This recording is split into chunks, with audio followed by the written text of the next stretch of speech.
336 BC. The theater at Aige. The air, thick with the scent of roasted meat, wine, and the cloying sweetness of celebratory garlands, is suddenly pierced by a sound that rips through the joyous music of the festival. A single, wet, guttural scream of agony. One moment, Philip II of Macedon, the hegemon of Greece, walks in a procession, a god among men, his white robes dazzling in the sun, a golden oak wreath sitting on his brow as a crown of his unparalleled achievement. The next, he is on the dusty ground, the white fabric of his clothes blooming with a ghastly, impossible crimson. The wreath has rolled into a growing pool of his own blood. The sounds of celebration curdle into a cacophony of shrieking terror and panicked, shouting confusion as people trample one another to flee the scene of the unthinkable. The architect of the most powerful military force the world has ever seen, the man who bent the proud city-states of Hellas to his will, has not fallen on some distant, glorious battlefield in Persia, but here, at his daughter's wedding, surrounded by his own people, a Celtic dagger buried deep in his ribs by one of his own 7 bodyguards. The air, once filled with promise of a new era, now smells of nothing but blood and the bitter irony of fate. All his work, all his cunning, all his wars have led to this ignominious end. The future he meticulously planned, the grand invasion of Asia, now hangs by a thread, its fate resting on the shoulders of the young man, his son Alexander, who watches from the stands, his face an unreadable mask of shock, or perhaps of something else entirely. This is the narrative of him, Philip of Macedon, the king who forged an empire in the shadow of the son who would inherit it. The central burning question of his saga is not simply who killed him, but how this man, the ruler of a kingdom considered a barbarian backwater, managed to create the very weapon that would conquer the known world. How did the father, through sheer force of will, become a legend in his own right, only to be forever defined by the blinding light of the son who followed? To understand this man, we must return to the world of chaos that spawned him. To understand Philip, one must first understand the abattoir that was 4th century Greece. This was not the gleaming, philosophical Hellas of Pericles. This was a land consumed by a slow-burning fever, a world bleeding itself white in the aftermath of the catastrophic Peloponnesian War. The great powers that had once dominated the age were now like aging, paranoid wolves, circling each other, their teeth bared, too weak to land a killing blow, but too proud to cease the fight. Sparta, the victor of that great war, had its moment of brutal hegemony, but its rigid, militaristic society proved incapable of ruling an empire, and its power was shattered by Thebes at the Battle of Leuctra in 371 BC. Thebes, in turn, rose to a brief, brilliant ascendancy under the military genius of Epaminondas, but his death on the battlefield at Mantinea in 362 BC plunged the city back into the morass, its dominance evaporating like morning mist. And then there was Athens, the ghost at the feast, its democratic spirit still vibrant, its navy still formidable, but its treasury depleted and its resolve fractured by endless political infighting and a deep-seated weariness of war. This was a world of broken oaths, shifting alliances, and perpetual grinding conflict, a power vacuum waiting to be filled. Into this chaotic theater of exhausted giants, 2 colossal external forces exerted their pressure. To the east lay the Achaemenid Persian Empire, a vast, unimaginably wealthy behemoth that viewed the squabbling Greek city-states as little more than pawns. The great king's gold flowed into the coffers of whichever city-state would best serve his interests, fueling their wars against each other, ensuring that Hellas remained divided, weak, and incapable of posing a unified threat. To the north, on the ragged edge of this Hellenic world, lay Macedon. To the cultured Athenians and Spartans, Macedon was a joke, a primitive, semi-barbaric kingdom of rough-hewn log palaces, a place of hard-drinking, feuding nobles who spoke a dialect of Greek so thick it was barely intelligible. It was a land of timber, horses, and endless internal strife, a buffer state against the true barbarians of the north, but never a player in the great game. It was here, in this land dismissed and despised, that the man who would upend this entire world order was about to take the stage, his mind shaped not by its own chaotic court, but by the crucible of his nation's greatest rival. The forging of Philip's character did not happen in the rustic, intrigue-filled court of Pella, but in a gilded cage deep within the heart of Greece. As a teenager, he was sent as a political hostage to Thebes, the very city that stood at the zenith of its military power. This was not imprisonment in a dank dungeon. It was a forced education at the most advanced military and political academy of the age. He lived in the house of Pamenes, a prominent Theban general, and was given the freedom to observe, to listen, and to learn. Day after day, he witnessed the inner workings of a Greek polis, absorbing its democratic debates, its diplomatic strategies, and most importantly, its revolutionary way of war. He studied at the feet of the master himself, the legendary general Epaminondas, the man who had broken the myth of Spartan invincibility. It was from Epaminondas that Philip saw firsthand the devastating power of the oblique phalanx, a tactical innovation where one wing of the army was massively reinforced to smash through the enemy line at a decisive point, while the other, weaker wing held back. He watched the drills of the Sacred Band of Thebes, an elite corps of 150 pairs of male lovers, soldiers who fought with a desperate ferocity, preferring death to showing cowardice before their partners. He saw how discipline, rigorous training, and tactical flexibility could allow a smaller, well-led army to annihilate a larger, more conventional force.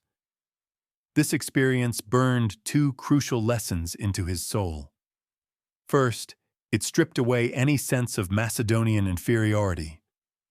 He saw that the mighty Thebans were men, not gods, and their power was built on principles that could be studied, copied, and improved upon. Second, it gave him a profound contempt for the traditional static hoplite warfare practiced by most Greek states, where two dense blocks of spearmen simply ground against each other until one broke. He began to envision a new kind of army, a more fluid and deadly instrument of power. While in Thebes, he was not just a prisoner. He was a spy, a student of power, gathering the intellectual and military capital that would one day be turned against his very teachers. His youth was a masterclass in understanding his enemy's strengths, a lesson in humility and observation that would prove far more valuable than any royal tutelage he could have received back home. In the year 359 BC, Philip, now a man of 23, was finally freed from his Theban education and returned to a Macedonia that was not just a kingdom, but a charnel house on the verge of utter collapse. The land he came back to was a scene of unmitigated disaster, a state teetering on the precipice of complete dissolution. His eldest brother, King Alexander II, had been assassinated years earlier. His other brother, King Perdiccas III, had just committed an act of catastrophic military folly. Leading the Macedonian army against their perennial western tormentors, the Illyrians under King Bardylus, Perdiccas was slain, and his army was not merely defeated, but annihilated. The chronicler reports that 4,000 Macedonian soldiers lay dead on the field, a staggering loss for a small kingdom. The Illyrians, smelling blood, were now preparing to sweep down from the mountains and overrun the entire country. But the wolves were circling from all directions. To the north, the Paeonians, a fierce tribal people, were raiding deep into Macedonian territory, sensing the power vacuum. To the south, the situation was even more perilous.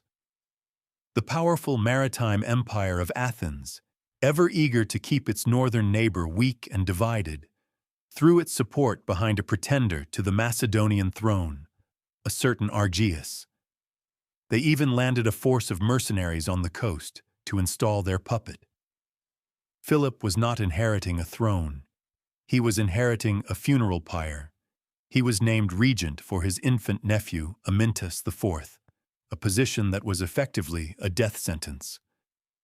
The Macedonian nobility was fractured, the treasury was empty, and the army was a demoralized, shattered remnant.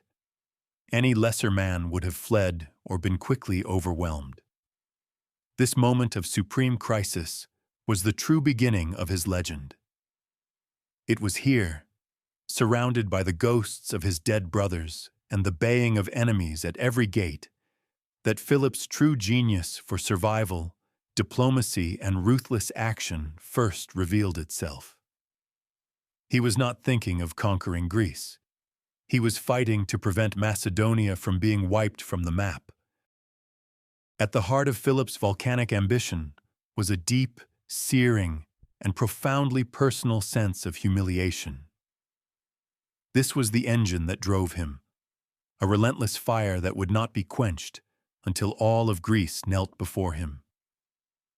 He was the king of a nation that the rest of the Hellenic world viewed with open contempt. In the sophisticated circles of Athens, Macedonians were portrayed as boorish, drunken barbarians, speaking a crude form of Greek, ruled by tyrannical kings, and living outside the civilized world of the polis. They were useful for their timber, which was vital for building the Athenian fleet, and for their horses, but they were not considered true Hellenes. The great orator Demosthenes would later weaponize this prejudice, never referring to Philip as King Philip, but always as the man from Pella, a backwater nobody. This condescension was not merely an insult. It was a political reality that had kept Macedon weak and marginalized for centuries. Philip felt this sting personally. He had lived in Thebes. He had seen the pinnacle of Greek culture and military might, and he knew that his people were capable of more. His ambition was therefore not the simple greed of a warlord seeking plunder. It was a revolutionary desire to shatter a centuries-old hierarchy. He didn't just want to be respected. He wanted to be feared. He didn't just want a seat at the table. He wanted to overturn the table and build a new one with himself at its head. Every diplomatic victory, every military conquest, was another step in a deeply personal crusade to avenge the slights against his people and himself. This psychological driver explains his otherwise baffling actions. It explains the relentless pace of his campaigns, his willingness to fight year-round, even in winter, something unheard of in traditional Greek warfare. It explains his obsession with being recognized as the leader of the Amphictyonic League, a religious council of Greek states, as this was a formal acknowledgement of his Hellenic identity. He was not just conquering territory. He was conquering the Greek mind, forcing it to redefine its own borders to include Macedon, not as a peripheral state, but as its new, undisputed center. This unquenchable thirst to prove his and his kingdom's worth was the secret fuel for the imperial machine he was about to construct. Faced with a kingdom on the verge of being devoured from three sides at once, Philip's first actions on the throne were a breathtaking display of the cunning and ruthless pragmatism that would become his trademark. He did not act like a cornered beast, lashing out wildly. Instead, he behaved like a grandmaster at a chessboard, calmly assessing the threats and dismantling them one by one with a masterful blend of gold, diplomacy, and only when necessary, brute force. His immediate and most dangerous threat was the joint Athenian-Thracian support for the pretender, Argaeus. A direct confrontation with the Athenian navy was unthinkable, so Philip played for time. He met with the Athenian envoys and feigned weakness and deference. He publicly withdrew the Macedonian garrison from the city of Amphipolis, a long-standing point of contention with Athens, effectively handing it over to them. This act of apparent submission lulled the Athenians into a false sense of security. They believed this new regent was weak and manageable. With Athens temporarily neutralized by his diplomatic sleight of hand, he turned his attention north. The Paeonians were raiding deep into his territory.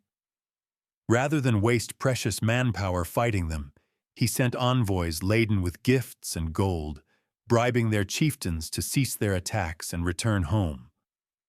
One threat was bought off. Next, he turned west to face the Illyrians under the aged but still formidable King Bardylus. Here, diplomacy would not suffice. Only iron could answer the threat. But before he could fight, he needed an army. He spent a precious few months frantically retraining the demoralized remnants of the Macedonian military, drilling them in the new tactics he had learned in Thebes. He instilled a new sense of discipline and purpose. Then, he marched his newly forged force to meet the Illyrians. In a stunning victory at the Battle of the Aragon Valley, he crushed the Illyrian army, killing Bardylus and thousands of his warriors. He had not just defended his border, he had shattered the power of his most persistent enemy for a generation.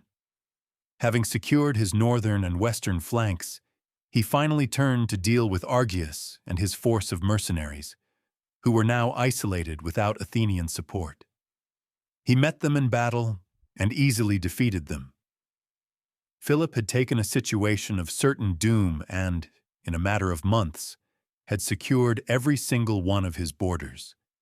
He had shown the world, and more importantly, his own wavering nobles, that he was a new kind of ruler, one who smiled while handing over a city with one hand, while sharpening a sword with the other.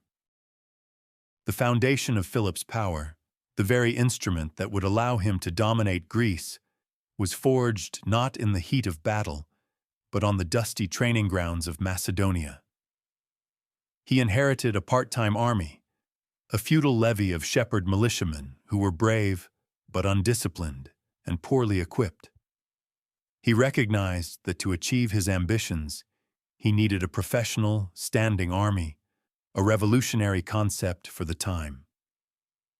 This was the birth of the Macedonian Phalanx, a force fundamentally different from its Greek hoplite predecessors. The first and most crucial innovation was the sarissa. Philip replaced the traditional 8-foot doru spear with a terrifying 18-foot pike made of tough cornel wood. When the Phalanx leveled these weapons, it presented a virtually impenetrable hedge of 5 spear points, projecting ahead of the front-rank soldier. A charging enemy would be impaled long before they could even reach the Macedonian shields. But the sarissa was just one piece of a larger system. He lightened the soldier's defensive armor, replacing the heavy bronze cuirass with a linen one and reducing the shield size, which made his army more mobile and able to march long distances at incredible speeds. He created a professional officer corps and introduced standardized drill, pay, and promotions based on merit, not just aristocratic birth. This was more than just an army. It was a career path, a machine that fostered loyalty directly to him, the king, rather than to local clan chiefs. Furthermore, Philip's true genius lay in his creation of a combined arms force. He understood that the Phalanx, while invincible from the front, was vulnerable on its flanks and rear.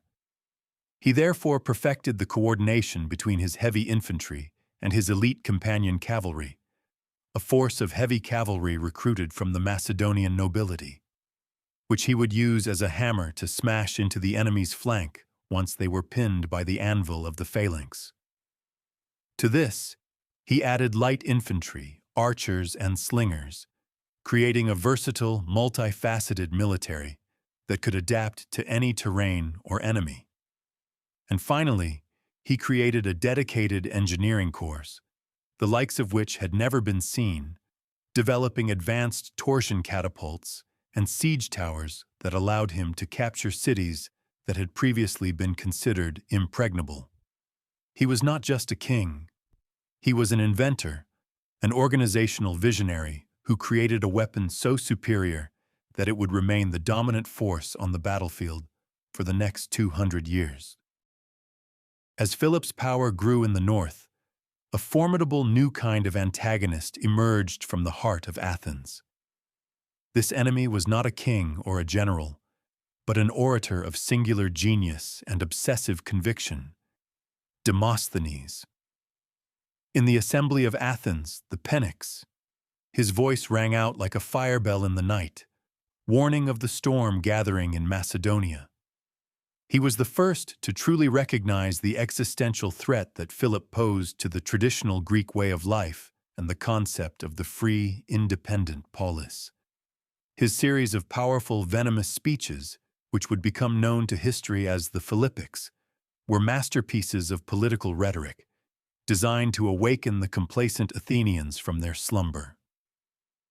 Demosthenes skillfully painted Philip not as a legitimate king, but as a treacherous, oath-breaking barbarian, a drunken tyrant whose ambition knew no bounds.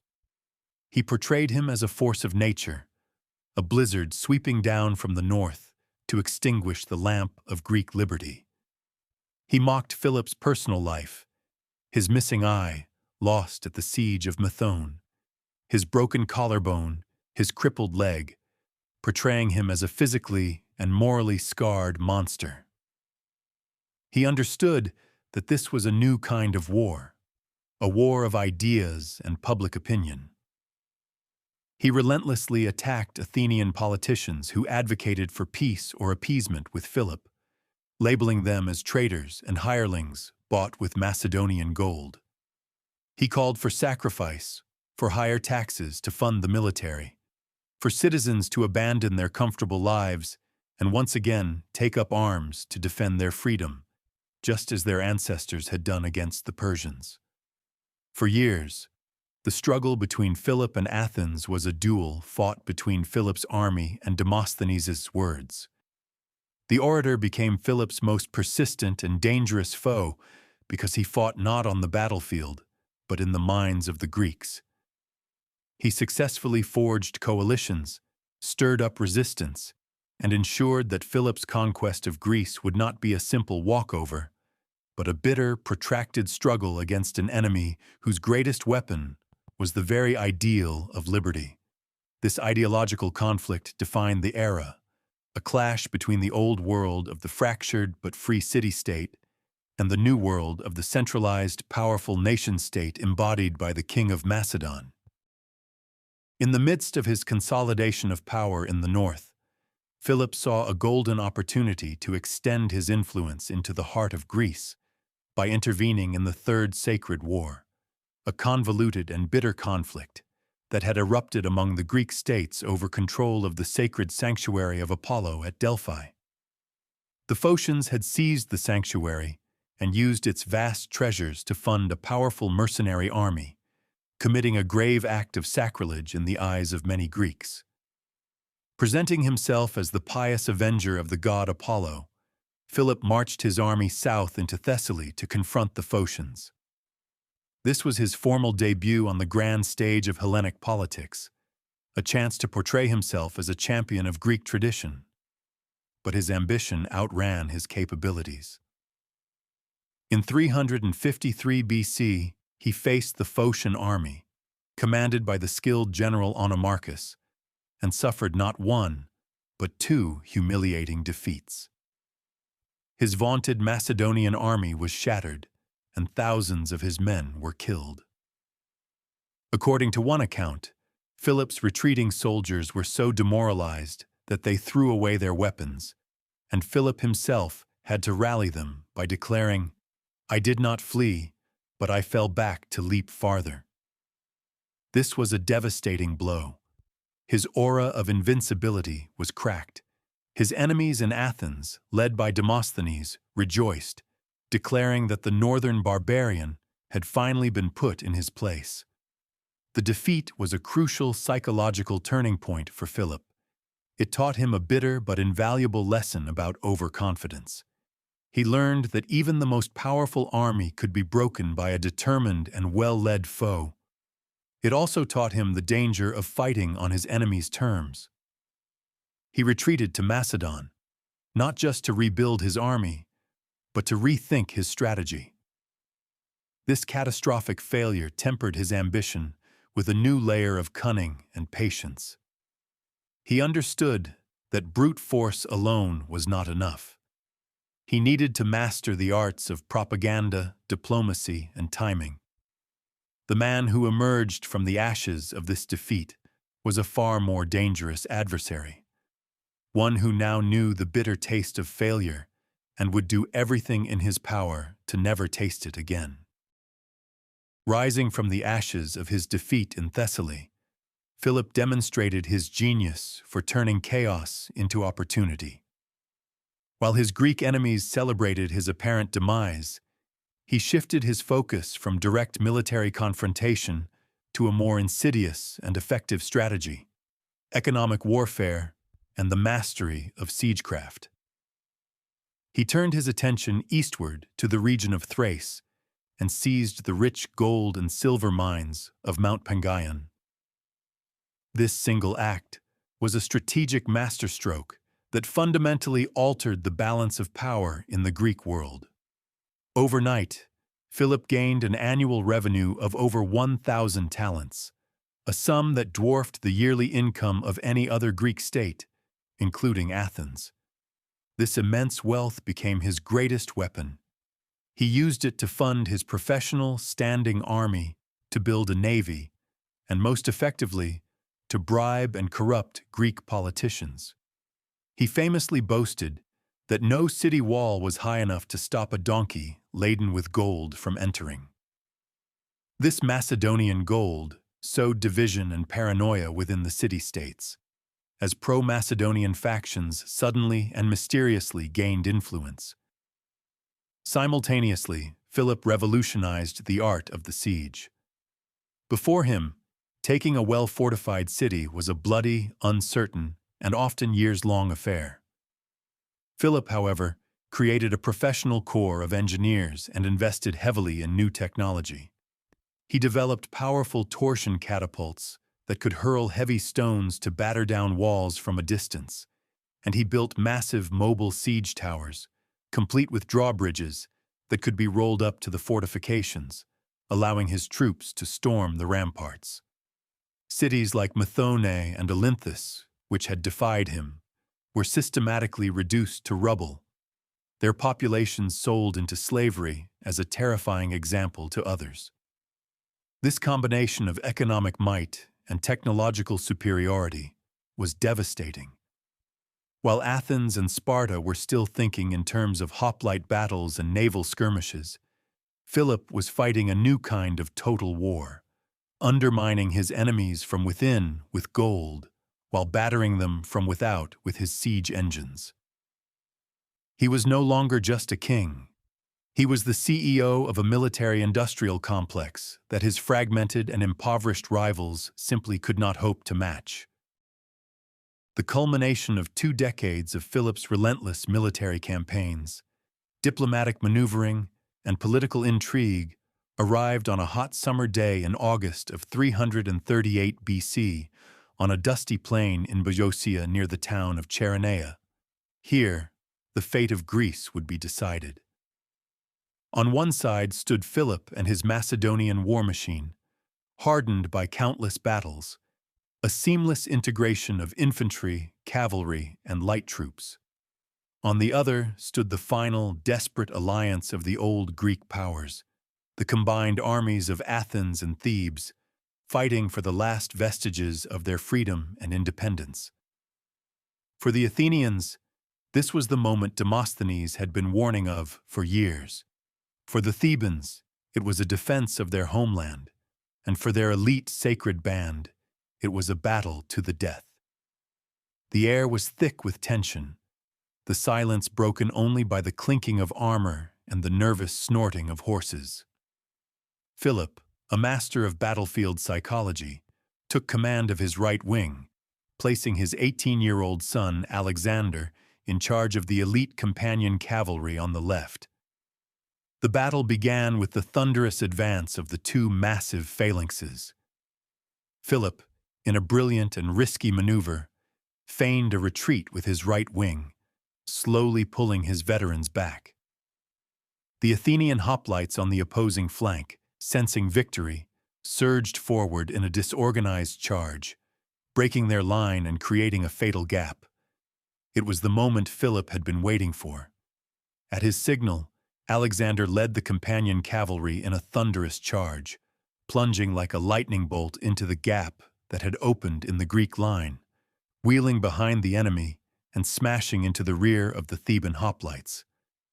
Simultaneously, Philip halted his feigned retreat and ordered his own phalanx to attack the now overextended and disordered Athenians. The Greek army was hit from the front and the rear at the same time. The result was not a battle, but a slaughter. The Athenian army broke and fled. The legendary sacred band of Thebes, true to their oath, refused to retreat. They stood their ground and were annihilated to the last man, dying where they stood. By sunset, the field was a carpet of the dead. Greek liberty had died with them. Philip of Macedon was now the undisputed master of all of Hellas. In the immediate aftermath of the titanic victory at Chaeronea, Philip's true character, with all its brilliance and all its flaws, was laid bare. At the victory celebration that night, amidst the roaring bonfires and barrels of wine, he revealed the hubris that so often accompanies absolute triumph. The historian Justin tells us that Philip, thoroughly drunk, walked among his Athenian prisoners, mocking them, jeering at their misfortune, and even breaking into a stamping dance, chanting the opening words of a decree proposed by his great rival, Demosthenes. It was a moment of shocking arrogance, a conqueror gloating over the corpse of his defeated enemy's freedom. It took one of the captive Athenian orators, Demades, to sober him up with a sharp rebuke. "O king, when fortune has cast you in the role of Agamemnon, are you not ashamed to play the part of Thersites?" The comment struck home. Philip, instantly recognizing the folly of his behavior, not only released Demades, but also fundamentally changed his policy. The next day, the mockery was gone, replaced by the calculating statesmanship that was his true genius. He treated the defeated Thebans with harshness, but offered the Athenians astonishingly lenient terms, releasing their prisoners without ransom and leaving their democracy and city walls intact. He understood that he needed Athens, or at least its acquiescence and its powerful navy, for the next, far grander stage of his ambition. Having conquered Greece, he now sought to lead it. He summoned a congress of all the Greek states at Corinth, where he established the Hellenic League. He was declared its hegemon, or supreme commander. There, he finally unveiled the true purpose behind his 2 decades of war, a great pan-Hellenic crusade against the Persian Empire, a national war of revenge for the invasions of Xerxes a century and a half earlier. In his mind, he was no longer a Macedonian king. He was the leader of a united Greece, the Agamemnon of a new Trojan War, poised to unleash his invincible army on Asia. At this moment, standing at the pinnacle of his power, he seemed unstoppable, unaware that the most dangerous threat to his grand design was not in Persia, but sleeping under his own roof. While Philip was conquering the world outside his borders, a venomous and intractable war was raging within the walls of his own palace. The political turmoil of his kingdom was mirrored in the toxic chaos of his personal life, a drama centered around two titanic figures: his fourth and most famous wife, Olympias of Epirus, and their extraordinary son, Alexander. Olympias was not a docile Macedonian noblewoman. She was a fiery, proud, Epirote princess, a passionate and deeply religious woman who was a devotee of mystical, orgiastic cults and was said to handle snakes as part of her worship. She was fiercely intelligent, politically ambitious, and utterly ruthless. She believed and instilled in her son the idea that he was descended not from Philip, but from the god Zeus himself. She viewed her marriage to Philip as a political alliance, and as his power grew and he took other wives, as was Macedonian custom, her jealousy and resentment festered into a dangerous hatred. Their relationship was a constant battle of wills, a clash of two powerful, manipulative personalities. Caught in the middle of this domestic warfare was Alexander. He was his father's son, brave, charismatic, and a military prodigy. But he was also his mother's son, proud, quick to anger, and possessed of an almost supernatural self-belief. Philip both loved and feared his brilliant heir. He hired the greatest mind in Greece, the philosopher Aristotle, to be Alexander's tutor, providing him with a world-class education. Yet, as Alexander grew into a young man of obvious and intimidating talent, a deep psychological rift opened between them. Alexander craved his father's approval, but also resented living in his shadow. He famously complained to his friends that his father would conquer everything, leaving nothing for him to achieve. This was not just the petulance of a young prince. It was the anxiety of a man who believed himself destined for greatness, fearing his destiny was being stolen by the very man who sired him. This poisonous family dynamic, a resentful, scheming wife and an ambitious, overshadowed son, created a cauldron of intrigue and paranoia at the heart of the Macedonian court. It was a weakness that Philip, the master strategist, failed to recognize until it was far too late.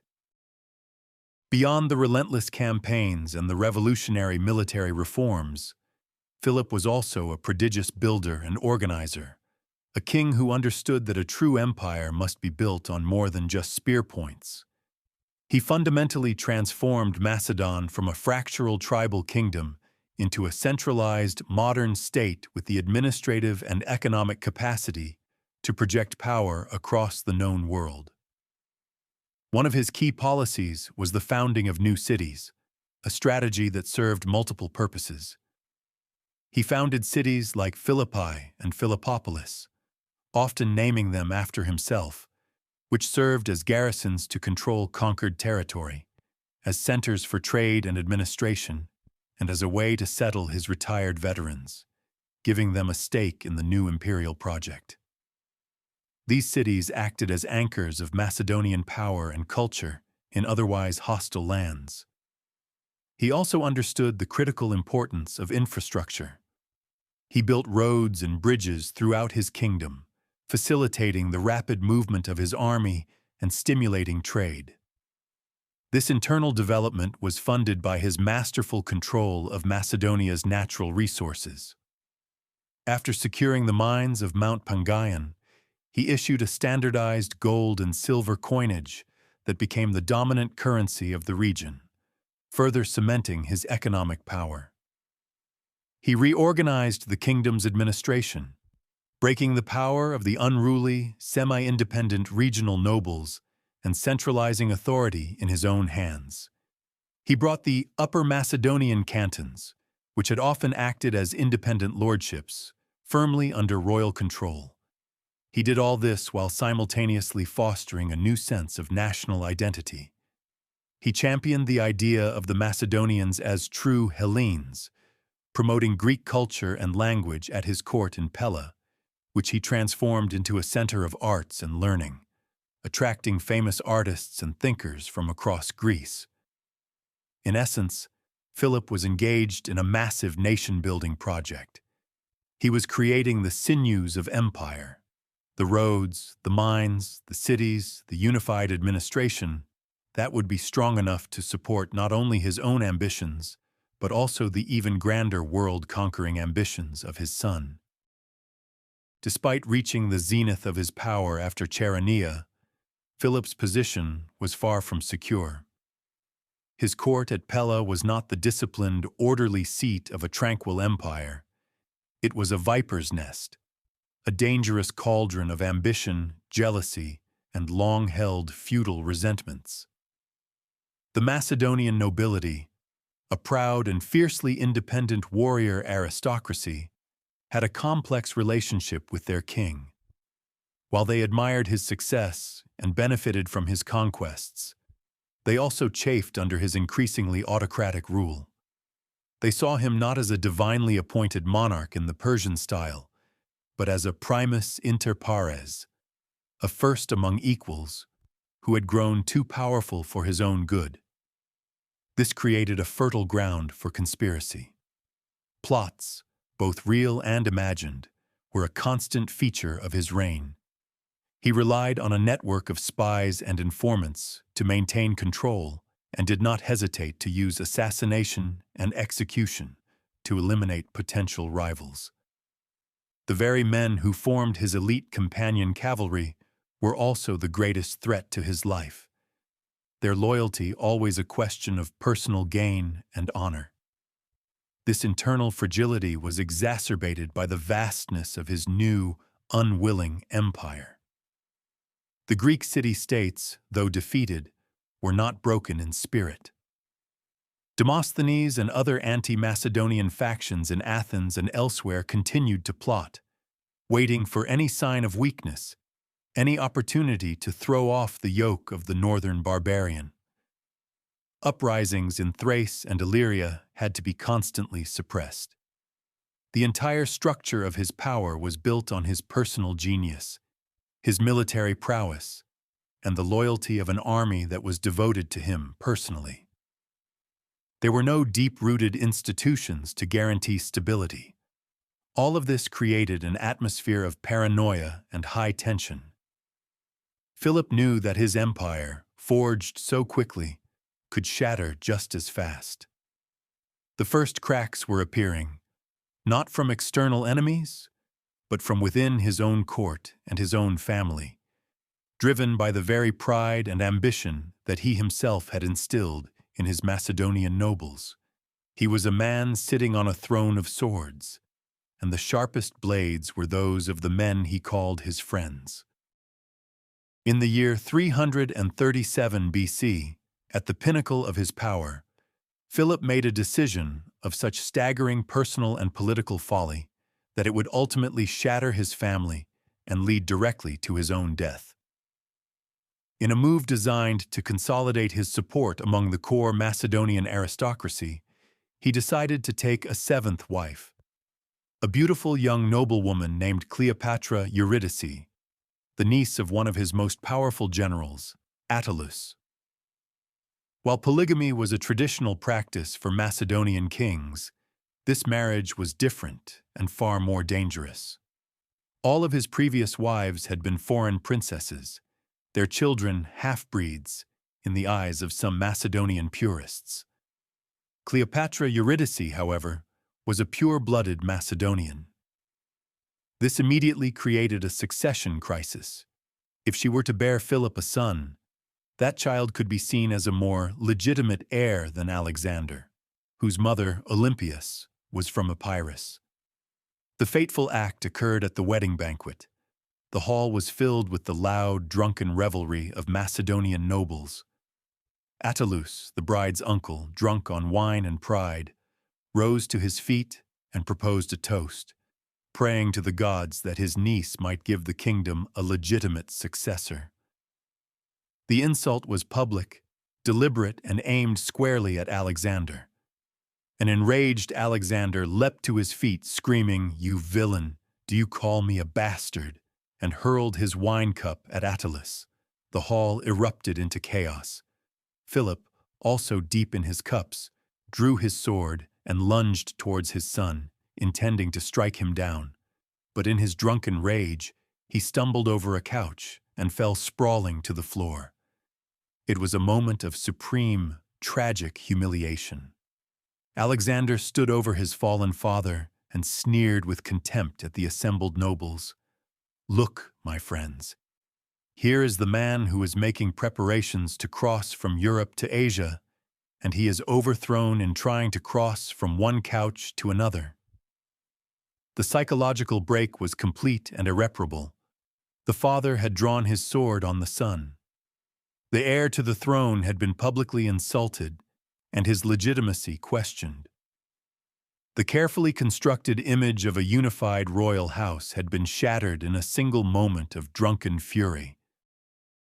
The immediate aftermath of the disastrous wedding feast was a political and personal catastrophe of the highest order. The bond between father and son, already strained by years of rivalry and resentment, was now utterly broken. Humiliated and fearing for his life, Alexander, accompanied by his equally furious mother, Olympias, fled from the court at Pella. Olympias returned to her native Epirus, where her brother was king, and immediately began to intrigue against Philip, urging her brother to declare war on Macedon. Alexander, meanwhile, went into exile in Illyria, the traditional enemy of his father's kingdom. The flight of the queen and the crown prince was a political earthquake. It sent a clear signal to every enemy of Macedon, both within Greece and on its barbarian frontiers, that the house of Philip was divided against itself. The grand project, the invasion of the Persian Empire, which relied on the image of a stable and unified dynasty, was thrown into mortal jeopardy. How could Philip lead a united Greek army to Asia when his own family was in open rebellion? The situation was a supreme crisis. Philip, the master of diplomacy and strategy, found himself outmaneuvered not by an enemy army, but by his own domestic chaos. He had conquered an entire nation, but had lost control of his own household. This period of exile reveals the depths of the psychological chasm between father and son. Alexander's flight to Illyria was a calculated act of defiance, a clear threat that he could potentially ally himself with his father's enemies. The catastrophe was more than just political. It was a profound personal failure for Philip. The son he had groomed for greatness, the military prodigy he intended to lead the invasion with him, was now his most dangerous and unpredictable enemy. The architect of the new Hellenic order had become a victim of the ancient, tragic cycle of familial strife that had plagued so many royal houses throughout history. Realizing that his life's work, the great invasion of Asia, was impossible without his brilliant son and heir, Philip initiated a desperate gamble to heal the festering wound in his family. He swallowed his pride and dispatched envoys to bring Alexander back from his Illyrian exile. A tense and fragile reconciliation was brokered. But Philip knew that a simple apology would not be enough to erase the public humiliation and restore the image of dynastic unity. He needed a grand gesture, a spectacular piece of political theater to showcase the restored harmony of his house and the unassailable power of his kingdom before he departed for Persia. The perfect opportunity presented itself with the wedding of his daughter, also named Cleopatra, to Alexander I of Epirus, who was, in a typically tangled piece of royal diplomacy, the brother of his estranged wife, Olympias. The marriage would mend the broken alliance with Epirus and publicly reunite the entire royal family. Philip planned a magnificent festival at Aegae, the old royal capital of Macedon, to celebrate the occasion. He invited dignitaries and envoys from every state in his new Hellenic League. It was designed to be the ultimate display of power and prestige, a send-off for his Asian campaign. There were days of lavish banquets, athletic games, and artistic performances. He commissioned a grand procession into the city's theater, where 12 statues of the Olympian gods were to be carried, followed by a 13th statue, a likeness of Philip himself, thereby elevating him to divine status. This was his final gambit, an attempt to use public spectacle and religious pomp to paper over the deep cracks in his family's foundation. He wanted to present the world with an image of a perfect, godlike family, united and ready to embark on the greatest military enterprise in history. It was a desperate, hubristic attempt to control the narrative, to force reality to bend to his will, unaware that this grand stage he had constructed for his own deification would instead become the scene of his own bloody demise. The final day of the festival at Aegi dawned bright and full of promise. The grand procession was set to enter the city's magnificent stone theater, packed with thousands of spectators from all over the Greek world. It was the moment of Philip's ultimate triumph, the culmination of his life's work. First, the 12 magnificent statues of the Olympian gods were carried in, dazzling the crowd. Then came the 13th statue, that of Philip himself, the new god, the leader of a united Hellas. Finally, the man himself made his entrance. Dressed in brilliant white robes, a golden wreath on his head, he deliberately walked into the theater flanked by his son Alexander and his new son-in-law, the king of Epirus. Then, in a gesture of supreme confidence and populist theater, he motioned for his 7 bodyguards to fall back, choosing to walk alone and unprotected among his people, a beneficent god-king trusting in the love of his subjects. It was at this precise moment of calculated vulnerability that the end came. A man burst from the crowd. He was Pausanias of Orestis, a member of Philip's own personal bodyguard, his face a mask of vengeful fury. He rushed at the king, pulled a short Celtic dagger from beneath his clothes, and plunged it deep into Philip's chest. The king crumpled to the ground, the life gushing out of him in a torrent of blood. For a heartbeat, the entire theater was frozen in stunned silence, unable to comprehend what had just happened. Then, chaos erupted. Pausanias sprinted for the city gates where horses were waiting for him, but he tripped on a vine, was caught by several of the pursuing bodyguards, and was immediately killed on the spot, speared to death before he could be interrogated. The great king, the unifier of Greece, the architect of the Persian invasion, was dead. His grand finale, the carefully staged spectacle of his own divinity, had ended in a bloody, ignominious assassination, leaving an empire in shock and a throne vacant, a vacuum of power that would be filled, within hours, by the very son with whom he had so bitterly feuded. Philip's death was the starting gun for the legend of his son. History, with its love for simple narratives and heroic protagonists, quickly relegated Philip to the role of a mere prelude, a preparatory chapter in the epic saga of Alexander the Great. His immense achievements were retroactively framed as little more than the groundwork for his son's meteoric conquests. For subsequent generations, his legacy became a subject of fierce and conflicting interpretations, viewed through the lenses of vastly different political and cultural perspectives. To the Greeks of his time, particularly the Athenians led by Demosthenes, he was the great villain of the story, a tyrant who had used brute force and corruption to extinguish the precious flame of Hellenic liberty and autonomy. He was the destroyer of the independent polis, the man who had brought the dark clouds of monarchy to a land of democracy. For the Macedonians, however, he was, and remains, their greatest king. He was the leader who had taken a weak, fractured, and despised nation on the brink of collapse and transformed it into the most powerful empire in the known world.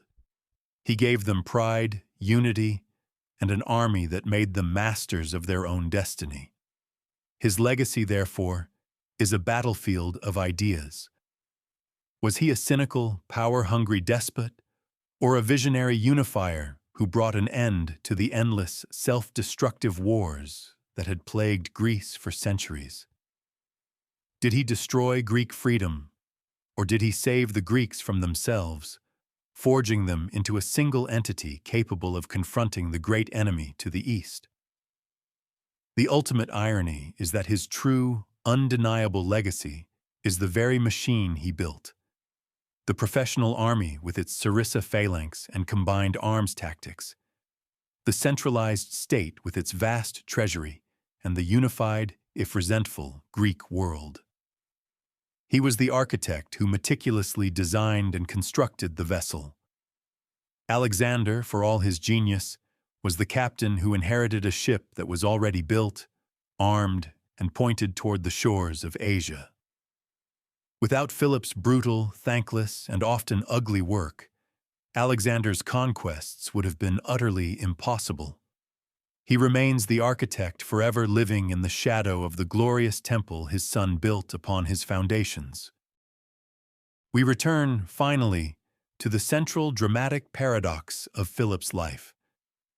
How did the man who created an empire come to be so completely overshadowed by the son who inherited it?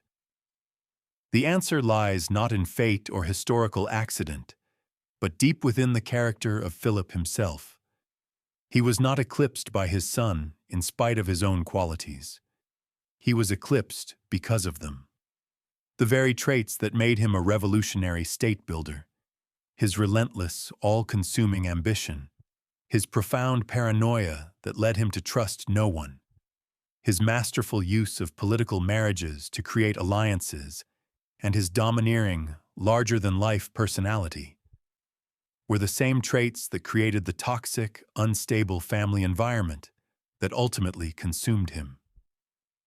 His ambition drove him to conquer Greece, but it also created a son who felt he had no worlds left to conquer himself. His paranoia led him to secure his throne against countless plots, but it blinded him to the most dangerous threat growing in his own home. His use of marriage as a tool of statecraft, culminating in his union with Cleopatra Eurydice, was a brilliant political move to shore up support with the Macedonian nobility, but it was a catastrophic personal move that alienated his primary wife and his heir, directly setting the stage for his murder. He built an empire for Alexander, but in doing so he forged a son whose own titanic ambition and sense of destiny could not, and would not, wait for the old king to die of natural causes. The murder of Philip was not just a simple act of revenge by a disgruntled bodyguard. Many ancient and modern historians believe Pausanias was merely a pawn in a much larger conspiracy, a plot likely encouraged, if not directly orchestrated, by a vengeful Olympias and perhaps even a tacitly complicit Alexander. Philip, the master of the great game, was ultimately undone by the intimate game of family politics. He had created a successor who was too much like himself, too ambitious, too ruthless, and too impatient to wait his turn. The father was not just a predecessor to the son, he was the first and most necessary victim of the son's legendary ambition. The verdict of history on Philip II of Macedon is that he represents the universal archetype of the founder, the indispensable but often forgotten forerunner. His life is a testament to the brutal, unglamorous, and necessary work of foundation laying. While legends are often built around the dazzling conqueror who rides at the head of the charge, history itself is more often moved by the pragmatic, ruthless engineer who designs the weapon, trains the army, and fills the treasury. Philip's story is a profound lesson in the price of power and the nature of historical memory. He ended an era of Greek history, the age of the polis, and in its place, he built something new, a powerful, centralized territorial state that would become the model for the Hellenistic kingdoms, and ultimately for Rome. He was the bridge between the classical and the Hellenistic worlds. His universal lesson is that great historical transformations are rarely the work of a single heroic figure. They are a process. Philip was the process. He was the 20 years of relentless, grinding warfare, the tedious administrative reforms, the dirty diplomatic compromises, the necessary acts of brutality. Alexander was the glorious event, the sudden, blinding flash of conquest that Philip's long, slow work had made possible. He proves that the man who forges the sword is as important, if not more so, than the man who wields it. He is a reminder that behind every golden legend, there is often a darker, more complex story of the iron will that made it all possible. He was the uncrowned emperor of a new age, a king who achieved everything he set out to do, only to discover that his greatest creation, his son, was the one force he could not control. The final, enduring image of Philip's saga is not the blood-soaked theater at Aegi, but the image of a massive, roaring forge. For 23 years, he was the master blacksmith of history. He took the raw, unrefined iron of a backward, semi-barbaric kingdom and thrust it into the fires of constant warfare. He hammered it on the anvil of discipline and revolutionary tactical innovation. He quenched it in the waters of cunning diplomacy and political pragmatism. He worked relentlessly, his face scarred, his body broken by countless wounds, his one good eye fixed on a singular vision. Out of this hellish forge, he crafted not a simple sword, but a perfect, terrifyingly efficient war machine, a hammer capable of shattering civilizations. And then, at the very moment the hammer was forged and ready to strike its first great blow against the Persian anvil, the blacksmith was struck down. The forge went cold. But the hammer he had created was picked up by younger, fresher hands. The shadow of the father was instantly dispelled by the blinding light of the sun, and the world would forever remember the name of the one who wielded the weapon, not the one whose sweat and blood had created it.